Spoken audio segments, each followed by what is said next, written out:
And this is what we're going to go over. We're going to go over kind of some of the prerequisites for always on. We're going to create an availability group. We're going to create a listener. We're going to do some failover testing.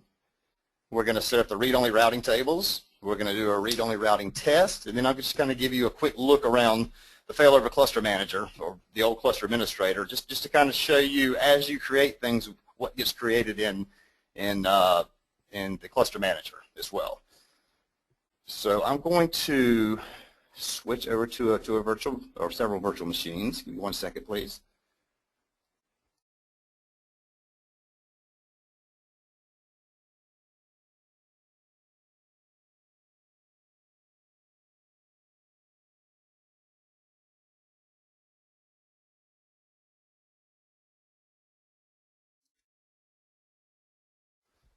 Okay, so this is, basically to run this demo, I have 4 virtual machines running. I have a domain controller, and I have 3 SQL, or 3 servers running SQL Server.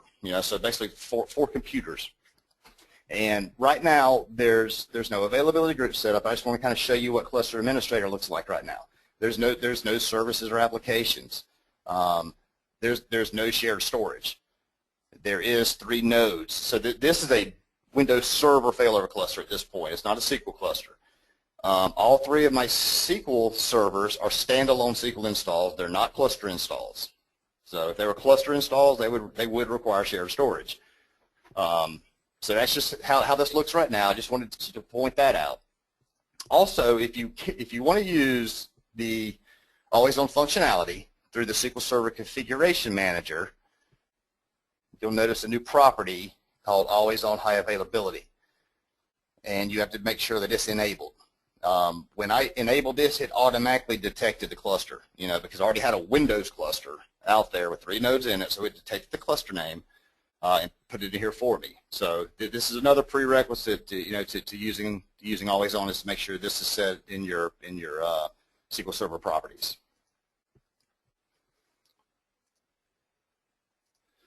So now I want to, here's my 3 standalone SQL installs, and you'll notice there's a new folder in Management Studio called Always On High Availability. There's, to refresh this, there's no availability groups, so these are just 3 standalone SQL instances.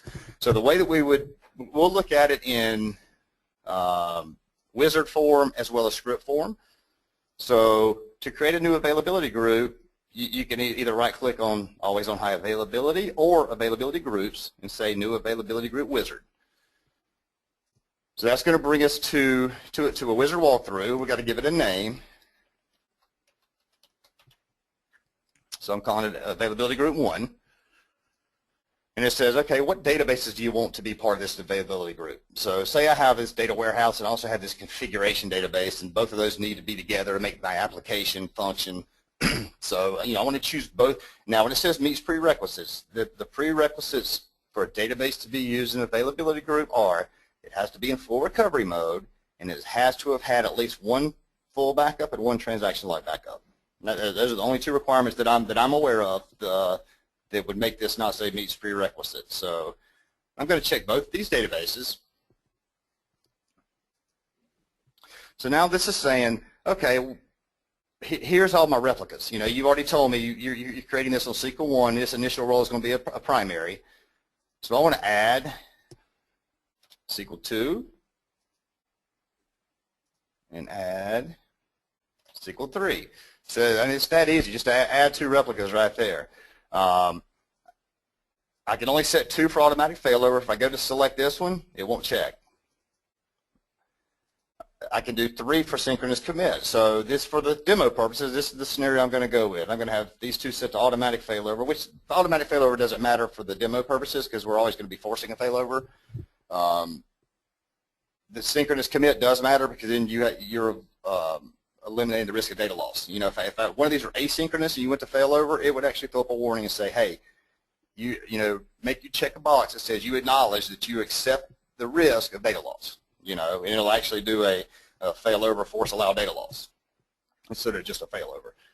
And here's the kind of the first step of the read-only replicas. So what this says is if this replica is in the secondary role, what kind of connections do you want to allow? So I'm going to say read intent only.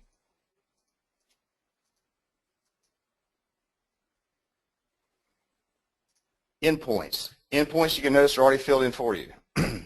You know, and with 2012, it's called HADR underscore endpoint, and you have the ability to override this. I mean, you know, you can type in these boxes. It just gives you defaults. I'm going to go with the defaults for now. And here's your backup preferences. So I could say, you know, I want this guy to be 20 and this guy to be 30. You know, so they make up 100 now. And here's where you would create a listener. I'm going to do the listener as a separate step. I could create it now, but I want to do it as a separate step. So for right now, I'm not going to create a listener.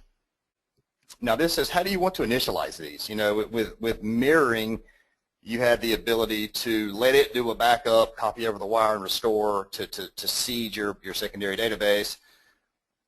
Or you would do it yourself. Take your fulls and tran logs, copy them over, maybe off hours, have them restored and ready, and then you just kind of initiate mirroring. Well, for the demo purposes, I'm just going to say, hey, I'm just using a very small EventureWorks database. I'm going to let it back it up and restore for me.